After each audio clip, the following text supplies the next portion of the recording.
et mon complice sur scène, voilà, de construire. Et ce qui est fabuleux, c'est que de rencontrer des différentes personnes qui ont en commun une dimension humaine particulièrement forte et qui ont des talents respectifs, Didier pour ce qui est la musique et Alice pour cette dimension de clown théâtre contemporain d'improvisation. Bien avec ces personnes-là, nous avons développé, nos rencontres ont été des enrichissements qui nous ont amenés sur des créations, sur des nouveaux développements et qui nous ramènent, et cette fois-ci ensemble en entreprise, pour en faire bénéficier des entreprises et des dirigeants de ces nouveaux concepts. Et là, en l'occurrence, nous parlons de P2R égale P carré, C carré.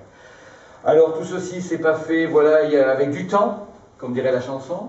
Il y a quelques 30 années de commercial et de management, 20 ans de consulting dans cette entreprise que je viens d'évoquer, le comportemental depuis 15 ans avec une certification justement à la process communication, puis 13 ans, voilà, démarré tout petit apprenti artiste pour essayer de continuer à grandir. Le clown théâtre d'improvisation, ça fait à peu près 10 ans que, voilà. Ça fait juste 93 ans. Je te remercie. Et tu vois, avec ça, c'est parce que j'ai la bonne formule, j'ai le bon cocktail. C'est que je suis bien jeune. Il me semble. On n'a pas répété, je vous le jure, même pour la cravate.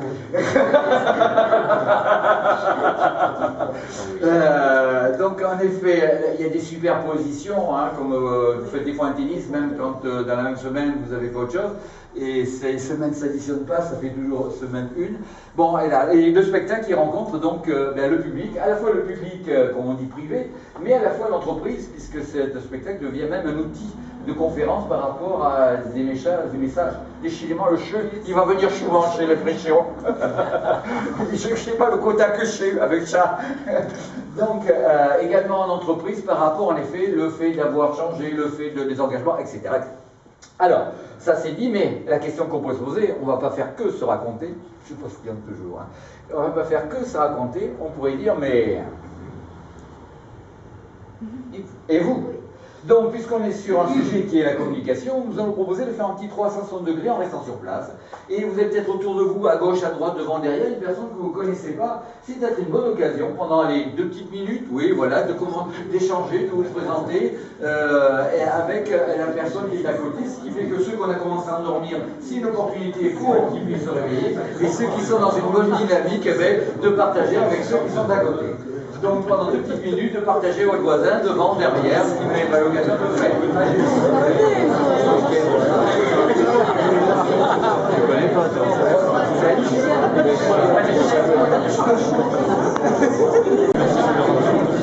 On voit que le potentiel relationnel qui sommeille en vous. Eh bien, je vous remercie. Il n'est pas simple de démarrer une relation, il est encore moins simple de la quitter. Et je vous invite à développer cette compétence, dire au revoir, quelques minutes. Alors, eh bien, comme on aime à dire également, il est rare. Qu'est-ce que j'ai marqué? Voilà, oui, je vais prendre mon prompteur. On avait prévu un prompteur, président, il est où le prompteur? Toutes les belles histoires ont un début. Et comme on aime à dire, avec Alice, de notre en effet rencontre et de ce qui nous a amené à développer des choses ensemble, on pourrait commencer en disant, il était une fois. Et ce n'était une fois... je vais commencer, j'avais un début d'habitude, oui, je pourrais dire, que dans certaines interventions en entreprise, notamment sur des stages de prise de parole en public, de faire venir des personnes qui avaient une expertise théâtrale. Et un jour, j'étais dans ce besoin-là et la personne que je sollicitais n'était pas disponible. Je me dis, mais comment vais-je faire? Et puis, je me suis dit, mais attends, il y a une personne que tu connais bien. Et j'ai téléphoné à Alice. J'ai dit, Alice, est-ce que tu serais libre? Et moi j'ai dit oui. J'ai dit oui, je suis libre évidemment. En plus, comme William me proposait d'aller travailler à Strasbourg avec une belle entreprise et que pour moi c'était une première, voilà, j'ai dit j'y vais. Si William me dit que je peux amener quelque chose avec ma compétence, c'est que forcément il a raison. Donc j'y vais et c'est comme ça qu'on a débuté ensemble dans les entreprises à amener notre compétence à chacun.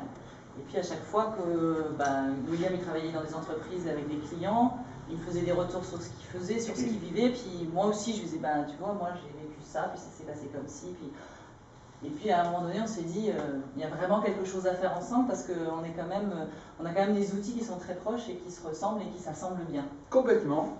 Et sur un des outils de sciences du comportement qui s'appelle, qu'on va préciser, qui s'appelle la process communication, avec l'éclat, je dis, mais il y a un outil, un moyen qui est fort intéressant dans la dimension comportementale et que je rencontre au quotidien quand je suis en formation avec mon professeur de clown, qui est justement là-dessus. Et j'ai des clients qui disent, mais ok, je suis partant pour...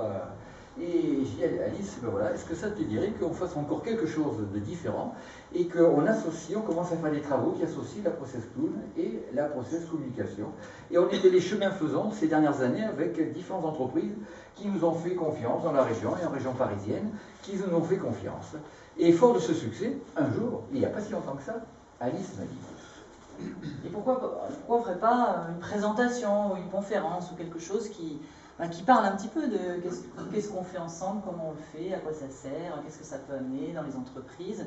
Et donc, d'où l'idée de venir ici déjà et de vous présenter voilà, ce qu'on fait ensemble et de vous présenter surtout la formule du cocktail magique. Voilà, au départ. On a formaté, on a conceptualisé, on a continué d'affiner pour arriver en effet à ce concept qui bien, continue à faire ses preuves et sur lequel maintenant on a envie de communiquer pour dire si on veut que les gens puissent le partager, faut-il qu'ils en aient connaissance. C'est bien d'avoir un savoir-faire, faut-il encore le faire savoir. Je vous remercie. C'est beau. Alors, donc, comment développer la puissance relationnelle? Donc, l'addition et l'association, puisqu'on est également, on parle de cocktail, mais souvent, il y a peu de temps, on était avec un client, un négociant, on s'est rendu compte que le terme cocktail n'était pas les plus adaptés. Et en fonction du type de client qu'on a en face de nous, on dit cocktail ou assemblage. Hein, et que nous, bon, on a des ingrédients qui sont des cépages et qui ont notre particularité. Donc, deux modèles comportementaux à double détente, P carré égale C carré. Alors, comment PR égale... Alléluia. Alors, je vous invite à renouveler s'il y a comme ça des fois des aberrations qui se font. Ça fait mal à l'ordinateur. Oui, il n'est pas d'accord. Ah non, c'est pour ça. Bien sûr, il clash à chaque fois. Qu'est-ce qu'il nous fait, Le lui? fil, il faudrait que tu mettes. Tu crois? Peut-être il y a un faux montage. Alors, comment développer donc notre puissance relationnelle? Donc, deux modèles comportementaux, double détente, PR égale P carré, C carré, et donc, Alice. Alors déjà, moi je vais vous parler de la process clown. Parce qu'évidemment, quand on entend C'est quoi, process ça, clown, voilà, déjà qu'est-ce que c'est? Et puis quand on entend process clown, on entend en général clown. D'abord, je ne sais pas pourquoi, c'est comme ça, on se dit oh clown. Mais pourquoi du clown? En plus du clown pour les entreprises, voilà, on a tout de suite l'image du clown pour les enfants. Bozo le clown avec des grandes chaussures, des tartes à la crème, des anniversaires, des ballons, enfin tout ce genre d'image, c'est ce qui nous vient quand on entend le mot clown. Alors nous, on a accolé au mot clown, on a accolé le mot contemporain, justement parce qu'on n'est pas dans ce registre-là. On est des clowns contemporains et on travaille sur l'improvisation.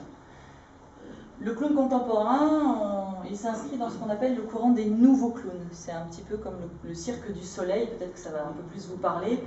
On l'inscrit dans le courant des nouveaux cirques. C'est pas tout à fait la même chose que le cirque Zavata. Cirque Zavata, on va dire, c'est le cirque traditionnel, et puis le cirque du soleil, c'est le cirque contemporain, le nouveau cirque. Nous, on s'inscrit vraiment dans cette lignée-là du cirque contemporain, le clown contemporain. Et c'est un art qui est au service de l'humain et de l'émotion. Et c'est pour ça que on fait un outil avec un si large spectre d'action, parce que les humains, voilà, on en rencontre partout, et des émotions aussi. Donc, dans les spectacles, sur scène, évidemment, il y a des humains, donc il y a des émotions. Dans les formations en entreprise ou tout public, il y a des humains, et donc forcément il y a des émotions. Et puis aussi, dans les interventions clown, dans les colloques, séminaires, on a affaire à qui? Encore une fois, à des humains et à leurs émotions. Donc comme le clown il va travailler là-dessus, forcément il va pouvoir répondre à chaque fois à des demandes différentes. Un historique un petit peu du clown contemporain, d'où il vient ce clown, pourquoi on l'a appelé contemporain tout d'un coup, pourquoi il est devenu contemporain.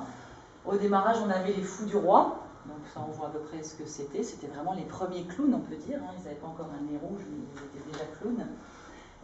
Ils amenaient exactement ce qu'on amène avec la brigade d'intervention dans les colloques, les séminaires, c'est-à-dire voilà, un regard un peu décalé, toujours dans le respect de la cour du roi. Mais voilà, ils étaient un peu pertinents, puis un peu piquants aussi des fois, les fous du roi. Au XVIe siècle, on a la naissance de la commedia dell'arte, donc du masque, et les masques qui apparaissent sur les scènes de théâtre. Et le nez de clown est un masque, et le plus petit masque qu'on utilise au théâtre. Au XVIIIe siècle, on a l'apparition du clown traditionnel sur les pistes de cirque en Angleterre. Et puis au XXe siècle, on a un grand monsieur qui s'appelle Jacques Lecoq, qui est allé chercher ce personnage de clown dans les cirques, et puis qu'il l'a un petit peu simplifié. Il a enlevé son maquillage, ses gags, il a voilà, simplifié le costume, et il en a fait un personnage de théâtre. Donc il a mis ce personnage sur une scène de théâtre, et c'est donc devenu un personnage de théâtre, d'où le clown de théâtre, clown contemporain, un nouveau clown, et c'est de là qu'on a commencé à exister. La seule chose qu'on a gardée avec notre cousin Germain, parce que c'est notre cousin Germain, le plus traditionnel, c'est le nez rouge. On reste quand même des clowns, on a un nez rouge. Yo. Quelques mots sur l'originalité de surprendre ça. Ah oui. Moi j'avais fini, j'avais fini. Non, c'est bon. Non, c'est moi j'ai encore un truc. Alors c'est vrai que c'est un genre qui est très original et qui surprend dans tous les univers du spectacle, le monde de l'entreprise. C'est vrai que alors dans le spectacle, souvent nous, quand on parle de ce qu'on fait, tout de suite on nous propose des spectacles jeunes publics. Alors il faut expliquer, non, nous on fait du clown, mais c'est pas pour le jeune public, c'est pour un public adulte. Alors maintenant ça s'est développé depuis une dizaine d'années, donc c'est vrai qu'il y a un public qui est connaisseur et qu'on commence à avoir de plus en plus de clowns contemporains qui sont dans les programmations culturelles. Et puis c'est vrai que dans les entreprises, quand on dit j'ai un outil, c'est la process clown et on va faire du clown, les gens disent on va pas faire du clown dans une entreprise, c'est complètement saugrenu, c'est complètement non avenu dans une entreprise. Et bien pas du tout. Et c'est un outil qui est vraiment très puissant, qui est très moderne. On a remis encore surprendre, inattendu, parce que voilà, c'est vrai que ça interpelle à chaque fois. Et qu'est-ce qui nous apprend cet outil? Pourquoi il est si puissant et pourquoi qu'est-ce qu'il va nous amener? Il va nous amener à vivre le moment présent et à mettre ce moment présent à notre service déjà, au service des autres, des gens avec qui je travaille, et puis au service de la situation dans laquelle je suis. Et ça, c'est pas une petite affaire quand même d'être dans le moment présent. Voilà. Et puis le nez rouge, je l'ai dit tout à l'heure, qu'on garde en commun avec notre... On y reviendra tout à l'heure après sur le moment présent, etc. Alors, process clown, process communication. Quelques mots sur la process communication. Qu'est-ce qu'on pourrait dire? On pourrait dire que c'est un modèle d'observation et de communication. C'est le fruit de recherche d'une personne qui s'appelle T.B. Keller, qui est un docteur en psychologie. Et quand je marque partenariat avec